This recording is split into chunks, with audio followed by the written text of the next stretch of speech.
you're never going to be able to just naturally produce a deeply affordable housing that service workers and very low income and formerly homeless individuals need. You have to subsidize it. And so the state, until 2017, 2018, never got involved. It was federal dollars, sometimes the local dollars, sometimes philanthropy. But that is not going to get us to the totality of what we need on affordable housing, or importantly, middle income housing, the missing middle that we need for everybody.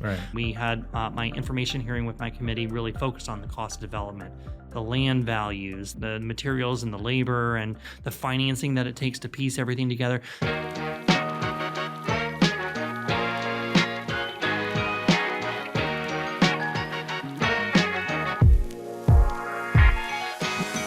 Hello and welcome again to another episode of Sacktown Talks. Today we're glad to be joined by Assemblymember Chris Ward, Assembly District 78. Chris, how's it going? Thanks for joining us. Good to be here, Jared. Thanks for having me back. Hey, no worries.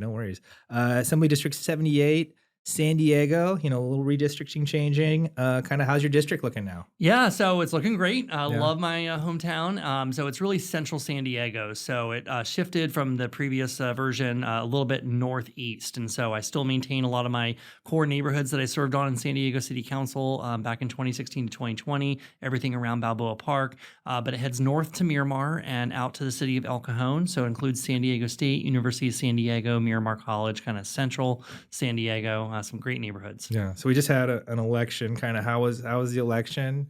How was the election party with the results you wanted? Yeah, so some interesting times down in San Diego. I was in a really fortunate position. I was unopposed. 100% of the vote. 100% unopposed. And furthermore, there was no write-in that filed in my district. So I am unopposed for the general election. The, first candidate, state or federal, that will be elected in November. You're looking Guaranteed, at them. Huh? Guaranteed, yeah. I got to get one vote. So it feels good, huh? But so far, no, we're doing pretty good. So that's allowing me to really focus on my job this year. I got a big responsibility as chair of Assembly Housing and a lot of the budget concerns that we're digging into, helping out other people. We have 3 active Assembly races that are going to be a very competitive general election fight. So that's going to be in San Diego in or San just Diego. statewide? Yeah, statewide there's a lot, but we've got the Marie Waldron seat. Now it looks like 2 Republicans are moving forward into that. We've got the Brian Mainshine seat, which always is a very, very 50-50 district.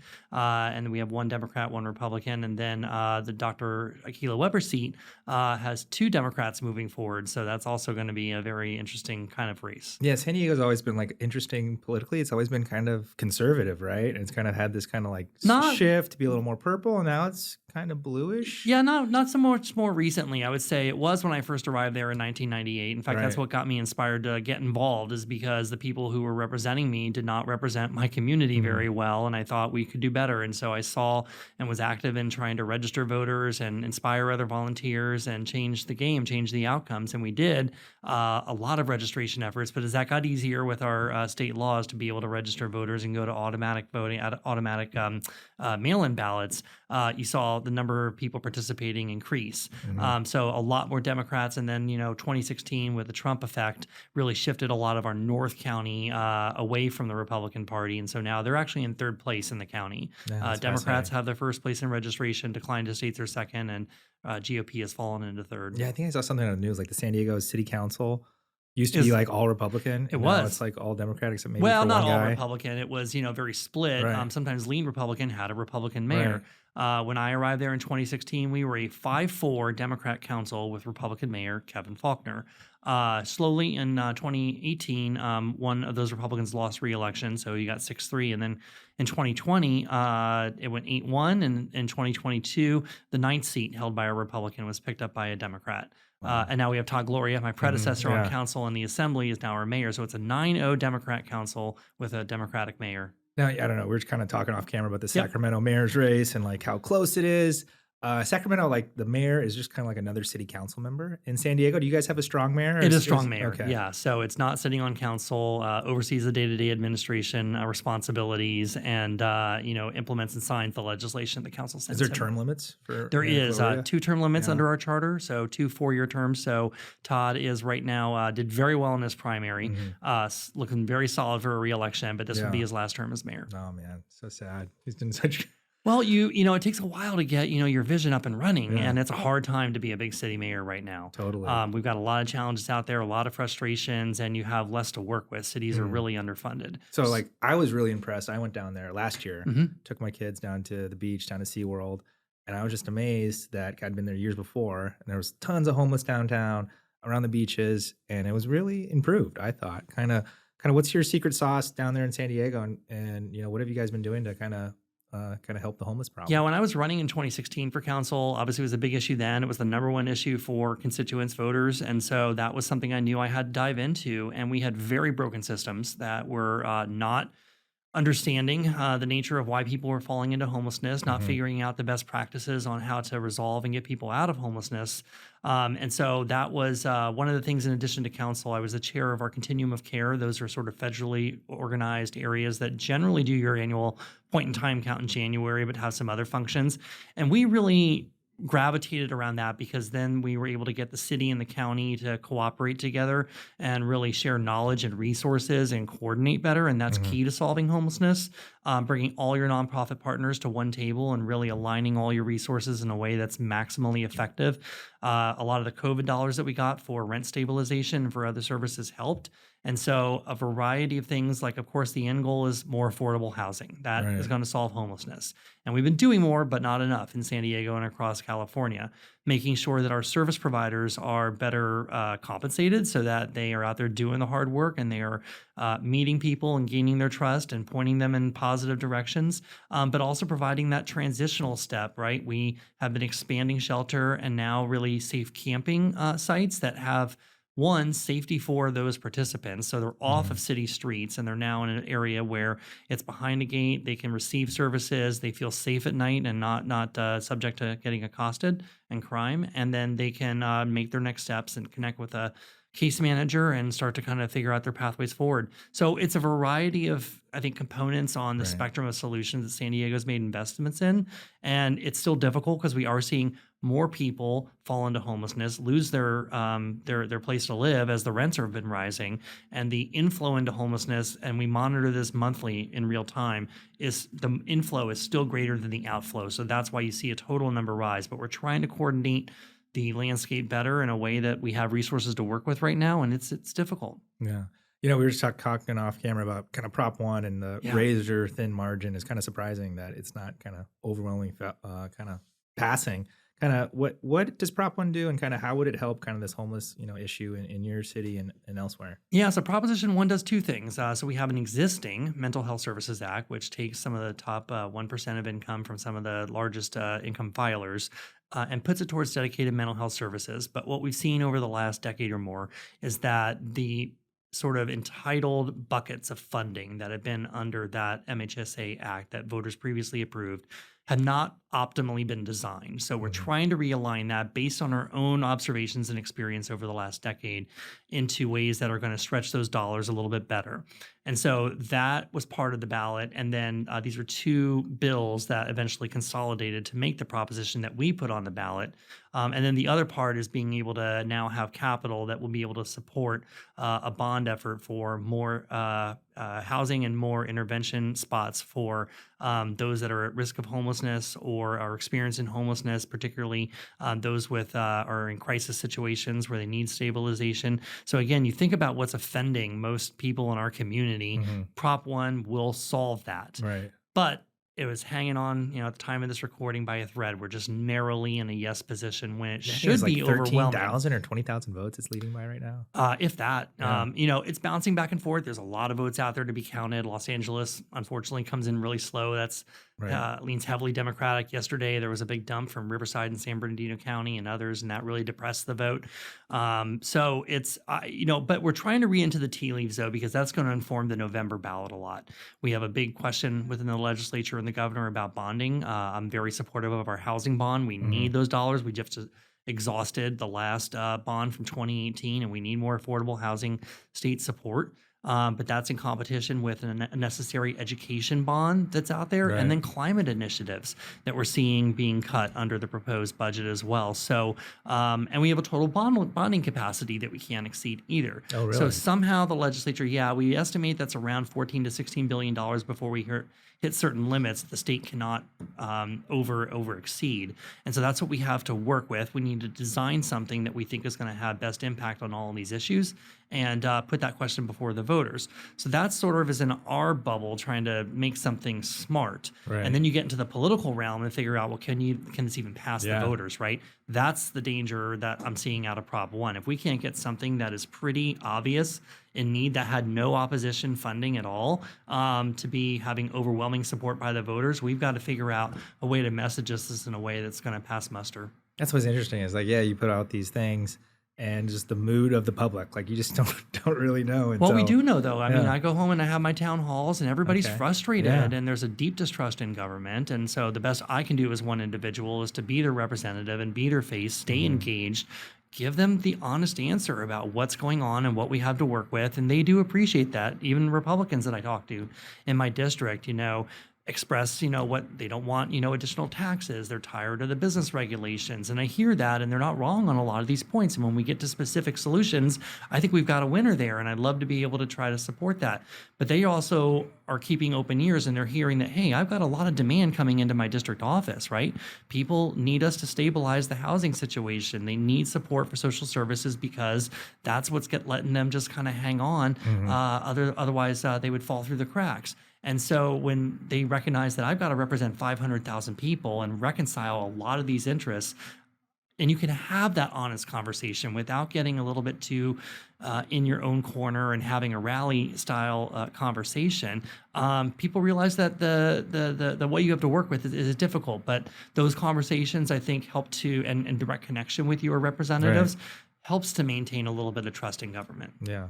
So, the governor came out with his budget. I guess we're gonna have the May revise coming up here, but the numbers aren't looking great. Yep. Kind of what are you hearing about the budget and kind of what are you most concerned about for your district? Well, we just began. I'm on the budget subcommittee number 5 in the Assembly that covers state administration, which oversees housing and homelessness programs. So that pairs well with my now chairmanship of the Assembly Housing Committee and one of my biggest issues, our biggest issue in the state.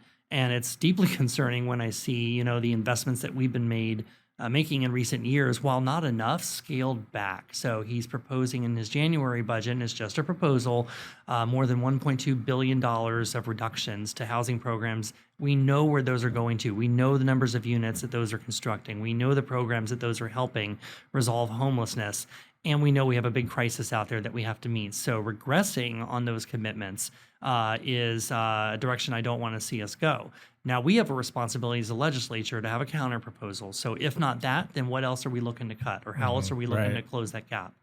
Something is going to get to a pinch point, right? And you're going to have to make an honest trade-off, which means something else might hurt a little bit as well. And so we are vetting all of that through our subcommittee process. We hope to have more information to be able to make an informed decision come May after the revise comes out. And we'll have updated numbers about the state of the actual revenues that we have to work with. Yeah, it's interesting. So when Gavin was elected in 2016, he said housing, number one priority. I think he wanted 500,000 units a year. Sure.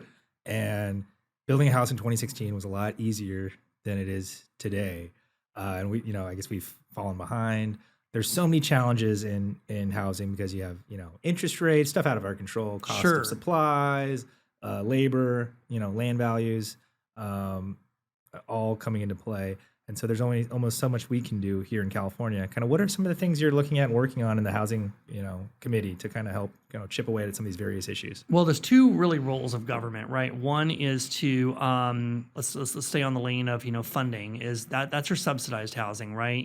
You're never going to be able to just naturally produce a deeply affordable housing that that service workers and very low income and formerly homeless individuals need, right? And so some of them have those vouchers that help to offset some of the rent, but that's not going to pay for the total cost of construction. You have to subsidize it. And so the state, until 2017, 2018, never got involved. It was federal dollars, sometimes the local dollars, sometimes philanthropy. But those were what we had to work with. We had redevelopment, of course, more than a decade ago. That was ongoing funding that people could count on. And the state started making those investments that, we are debating now if we're going to walk back or we want to have a bond to the voters in November. So that's the funding side of things. But that is not going to get us to the totality of what we need on affordable housing or, importantly, middle income housing, the missing middle that we need for everybody. Right. And the cost that we see, statewide right now, as of today, I think it's about $840,000 for a new home. That's out of the league of, just about anybody Right. that's Especially at graduating 7% interest rate. and then then you have, Yeah. right, those factors that, like you said, you can't control, right? So you've got to figure out how to work around that. And we had my information hearing with my committee really focused on the cost of development, the land values, the materials and the labor and the financing that it takes to piece everything together.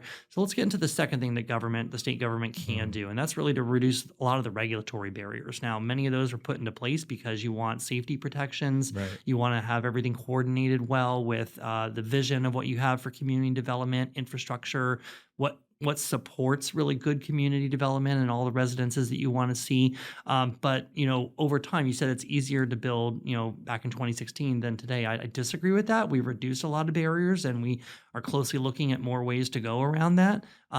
I think the economic issues have made it more difficult, and those are things that might be a little bit above our control, market forces.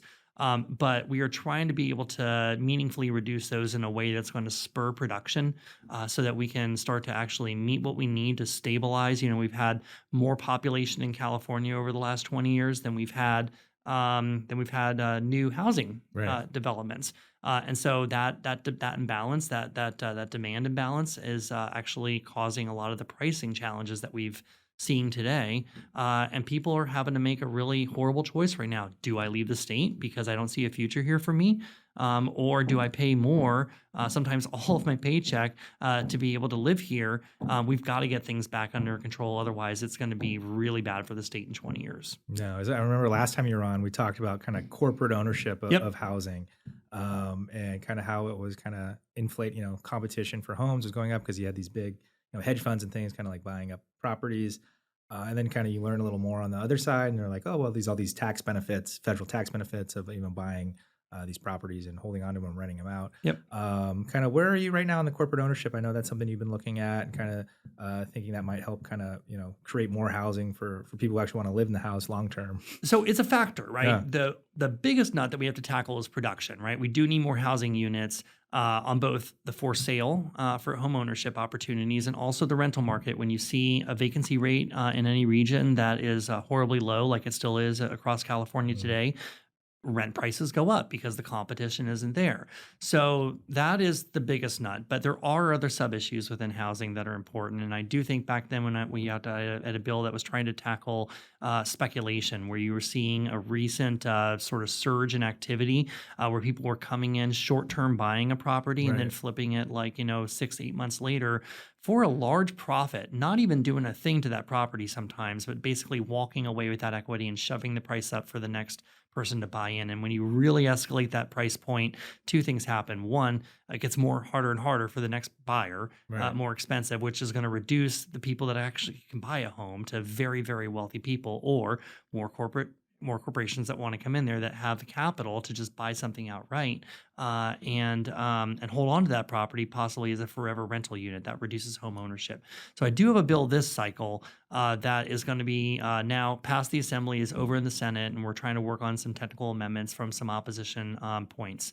But what that seeks to do is stop a subset of corporate ownership called build to rent practices, where you are literally building new subdivisions, you're creating a bunch of new homes, single family homes. You think they're going to home ownership, and then sort of at the last second, they're not even put on the MLS out for sale. They're bulk sale transactions to one corporate entity that owns that new like 100 or 1,000 homes, and they're forever rentals.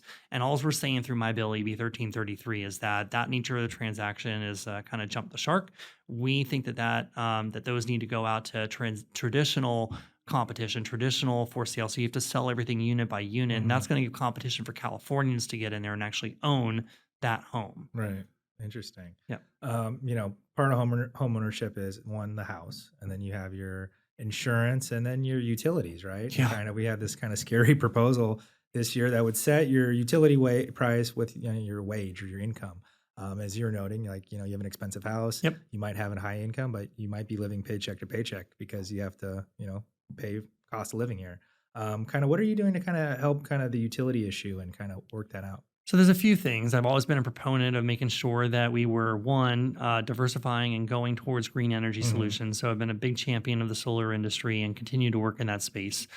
We want to make sure that we are finding alternate energy resources that are more distributed, right? So you're not so reliant on imported energy into a region, that there's more energy security within any of our cities and any of our communities across the state.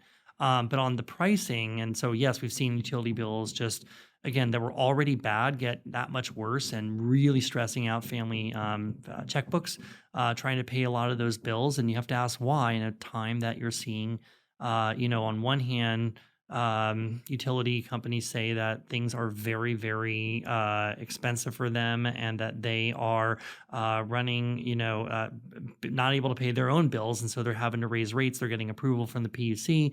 But then a quarter later, you see record shareholder profits go Right. out the door. So there's a lot to look into there. But what we did do was entertain, again, this was sort of slipped into one of these budget trailer bills 2 years ago in 2022, an effort to allow the PUC to look at an alternate rate structure that got away from today's billing and onto what's called a fixed rate charge, but with a twist, allowing for an income graduated fixed rate. And the intent there was to recognize that middle income and lower income Californians are really hurting the most. Hmm. And so, was there a way that you could equitably distribute a fixed charge? So, your bill is what it is today. It does have a small fixed charge on it, but most of it is on a per kilowatt hour Right. usage. And if we raised the first half, that should reduce the per kilowatt hour. And hopefully, if the math worked out, we'd see more Californians have a smaller bill. But what we came to learn when the proposals came back to the PUC was one, you had some proposals that were out there that still right now could be slated for adoption that could go as high as $128 for a fixed charge and then a utility rate, a rate charge on top of that, right? And that, going from a $10 fixed charge up to 128 was just like, again, Right. jumping the shark, Yeah. way too much of a jump. Now, I get that when you have the responsibilities of our companies to maintain a distribution grid and have things reliable and maintain service, they've got fixed charges as well. So there probably is something that is a little bit more reasonable, closer to the $10 end. One of those 9 proposals actually came from consumer rate advocates that were a lot less, something closer to the $20 range. And then you get into it, there are other states that have a fixed charge, so we're not alone in that. But we would be the first to sort of test out an income graduate. All that is to say, on issues that were made of concern about whether or not this was going to be a good deal for most Californians, that this would be a setback for our adoption of our incentives for solar energy, and that if a rate structure was adopted by the PUC with no input from the legislature, that really shifted the math when you reduce that second part of your bill, the utilities part, Mhm. to something lower, then what's your incentive to conserve? When we have Exactly. Yeah. a lot of like power consumption out there and you're asking everyone to turn off the AC and turn off the lights, well, if you're not paying for it, the response might be, a little bit less. So there were a lot of factors that came into conversation that allowed me and others to want to introduce AB 1999 right away. It's the biggest issue when I was home this fall, out in my community, having those town halls. Yes, housing is important, but everybody was talking about, the utility bills. And when they're seeing the proposals under AB 205 come forward, they said, you've got to reverse this. Right. So we're working on that right now. We've got a wide range of co-authorship on that bill that basically will reverse and invalidate AB 205. Let's go back to where we were, which was not good to begin with, and try to look at different proposals that would make more sense. Yeah. It kind of sounds like you're just spending a lot of time in the community, kind of listening to voters, Of course, even though you don't even have a challenger. You're just, well, it's my guaranteed job. there. That's great to hear. Kind of, you touched on a couple things you're hearing from people in the district. Kind of what's top of mind to voters? Because we're kind of in this kind of weird period. We have this weird election coming up, and there seems to be just kind of like this general unease and uncertainty about kind of the future. Everyone's pocketbooks are hit hard. The rent's too high, the utility bills are too high. How can you be happy? How can you be Mhm. like, see a future for yourself? That is a good living here in Right. California. If you're not addressing a lot of these issues, some of those are very much, private market driven issues that, we try to intervene, and then you kind of get into a very political conversation about the role of government. and that, what's is something socialist or is it not, or, and then sometimes things are just, made up perspective that's out there. But money talks when you get into politics, and so whoever's able to sort of scream the loudest about what something does or doesn't do, like often confuses the voters, and that just complicates the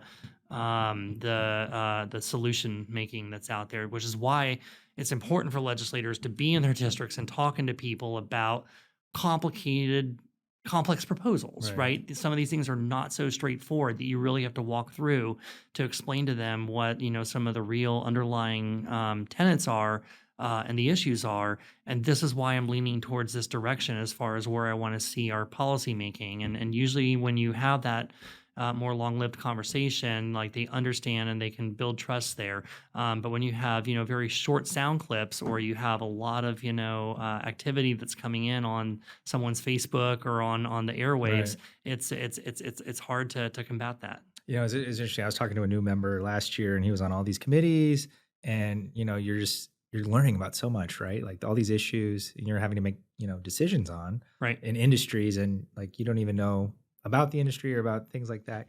Can you kind of talk about that? How do you get yourself up to speed on so many topics and kind of own these in-depth things? Some of them are like medical, some are like just random Sure. stuff. It's kind of multi-pronged. I mean, Yeah. first of all, we've got, 33 standing policy committees in the assembly. So that gives you a sense for the breadth of subject material that the legislature is going to cover. And we can't all be experts in everything, but our responsibility is to gain enough information on one given proposal that allows us to be able to make a responsible decision and vote yes or no. Mhm. And so I've got my areas that really gel well with my past experience as an environmental planner, as a council member, as a local community advocate, serving on a variety of capacities. So, housing, transportation, water infrastructure. I mean, these are things I worked on. And Right. so I've got a little bit of a head start on some of the things, but you mentioned healthcare. That's not something I've had a direct seat at the table or investment, certainly not as a professional. And so I talked to my neighbor, Dr. Keela Weber. Mhm. She excels in healthcare and understands not just that direct practitioner's experience, but also the nuance of a lot of the policy that's up here that I might be missing. And likewise, she'll ask me about, housing or something. And so I think it's that, sort of realizing where everyone's strengths are and kind of talking to your colleagues to make sure Work you're not together. what you're Yeah. missing is really helpful dialogue between us. Yeah, that's interesting because you were talking about like, oh, the loudest voices and things like that. And it's fascinating in some of these areas. Like, there's so much to get into that it's hard to get into everything. But you need to get into everything enough. Certainly, stuff that you are, if you're assigned to a certain committee, that's hopefully something that you're getting better bolstered on. We've got excellent committee staff that really are experts in Right. subject matter experts in their respective areas, and so we lean on them for that guidance.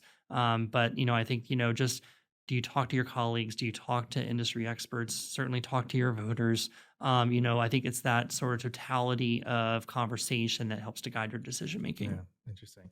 We're having an aging population. Yeah. We have this baby boomer, population aging, a big part of your district. And part of that goes with kind of scams, right? We have Yep. this technology and these scammers are getting so good. I know a lot of friends and my father-in-law recently got kind of Yeah. taken advantage of where you get a call Right. or a text or an email, and all of a sudden you open it and all of a sudden your bank account's compromised. Mhm. I know that's something you're working on, senior scams. Kind of talk to us about that and kind of tell us what you're working on. Yeah, we work with our, the Department of Consumer Affairs and Department of Insurance and others, our district attorney sometimes on recognizing that Right. elder scams, elder theft is out there, and it's getting more technologically difficult to recognize when something is a scam. And so being able to put out sort of these webinars or other in-person events that we are able to have to educate members of our community or their caregivers for what to look out for and what is and is not, potentially a scam. I think the bottom line for everybody is that if, you weren't expecting something to come in, ask somebody for help or double check, what you're looking at, because if you weren't, receiving an offer from the bank or from somebody that has an inheritance that they want to Right. give you, don't click through. But things are getting pretty sophisticated out there, whether it's through your text messages that are now coming through to your phone. Emails are certainly still a threat. These are backdoor channels for harmful criminals to be able to get into your computer and get your personal information and then really do you harm. And the fraud out there is certainly the laws are very strong, but the ability to catch them is getting more difficult. So the first point that we can do is to make sure that we are reminding people that are in vulnerable situations to be vigilant and just to kind of like, when you see something, to kind of think it through before, taking a step that might compromise yourself. You're currently the vice chair of the LGBTQ plus Yes. caucus. Kind of could talk to us about kind of some of the things you're working on and some of your goals for this year. Yeah, so we got a great caucus. We're sad that we're losing 2 members of our caucus, possibly a third if he is not successful in his congressional merits. Right. We'll see how the primary votes shake out. And we're losing some great leadership. President Pro Tem Tony Atkins is now ending her term and going on to hopefully be the next governor. And then we have Dr. Susan Eggman, who is the chair of our caucus, who has been, one of the voices leading mental health reform, Right. for example, that we're seeing under Proposition 1. Such great leadership, and we've got big shoes to fill Great there. baker. Ford, great baker. Yeah, I know. We're still waiting for some of that sourdough over in the assembly. All the senators have gotten theirs. But, we've got some great candidates that are running this cycle too. And so we just hit a really milestone for the caucus. We have 12 members now that represents about 10% of the legislature, which is on parity with, we think, about 10% of the general population who identify on our spectrums. And then we've got, some other individuals that might push us higher to possibly 12, maybe 15 or 16 seats. And possibly some other ground trendsetters as well, class shatterers. Lisa Middleton is running for the Senate in a very competitive district around Palm Springs. Would be our first out transgender individual. And then we've got a couple of others across the state that are going to add a lot of diversity to our own caucus. Right now, we're working on trying to make sure that LGBT Californians are protected against some of the hateful acts that we're seeing percolate through national conversation and slowly try to trickle their way into particularly local decision making, whether it's banning books or having forced outing policies or harming youth. These are things that are unacceptable to Californians, and we've got to find a way to be able to make sure that we are protecting everybody, not just those that live in Hillcrest or San Francisco. It's amazing. We had Rick Chavez-Zubur on and kind of talking to him about the AIDS crisis and kind of being gay in the 80s. And it seems like, up until 2016, you guys had come so far and that, you'd reached this pinnacle, and just kind of see the backtrack the last, 4 or 6 years. Yeah. It's just amazing. Well, across all of our, diversity areas, right? The hateful acts that we've seen against the Jewish community recently and the rise in anti-Semitism, anti-Islamophobia, the racism that we see continuing against African-American or Latino members of our community. So one of the, I think, helpful things that we have had, we've kind of seen, and actually we recently, post October 7th, saw this when our Jewish community was under attack, is this real unity between our diversity caucuses. So there's 6 caucuses, the LGBT caucus, the women's caucus, and then the Black API, Latino, and the Jewish caucus themselves. And we said when one of us is attacked, we all band together and really try to make sure that everybody's issues are heard and respected and defended. And so that would be the same, and that would be very true for priorities for our caucus as well. So I'm really happy to have their support because together we constitute a supermajority of the legislature, and that's going to keep us vigilant. But it is a real difficult time out there with a lot of disinformation and a lot of hate mongers that are using platforms to be able to spur discontent and just really get under everybody's and do hateful acts out in the community as well. We have a bill that we're about to introduce, so it's not too long after this will probably air. But we've had a rash of littering or flyering or really trying to get into predominantly Jewish communities with anti-Semitic narratives, and it's incredibly offensive. Working with my city attorney and our city council, we've got an idea to be able to enhance some of the statutes that exist right now to cover hate littering is sort of a term that I'm coining, but when something is going above and beyond but targeting specific classes of individuals that are receiving some of that hateful rhetoric, that there's additional liability and additional support that local prosecutors can go after to be able to target those offenders. Yeah. So it's causing us to realize that you never take anything for granted. Yes, you can have progress, but somebody out there will always try to push against that Right. progress. It's not and linear. You've got to Yeah. be vigilant. It's not linear. No, that's fascinating.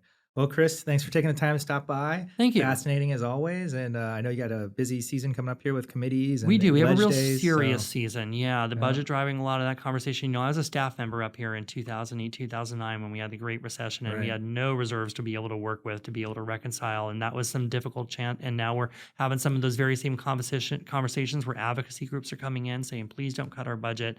This is very desperate. These people rely on these social services." Mm, And so we're trying to reconcile that with other solutions. So it's, been some growth years, but it's the first time the legislature has had in more than a decade had to deal with a that's reduced amazing. budget. Yeah. It's going to be difficult. And then the policy challenges that we have, the politics that are coming up with the general election, it's going to make for an interesting year. Yeah, as always. Yeah, Well, thank thanks you. for stopping by and looking forward to see what you're going to do this year. And hopefully we can talk again soon. Great. Thanks, All Jared. right. Thanks, Chris. All right.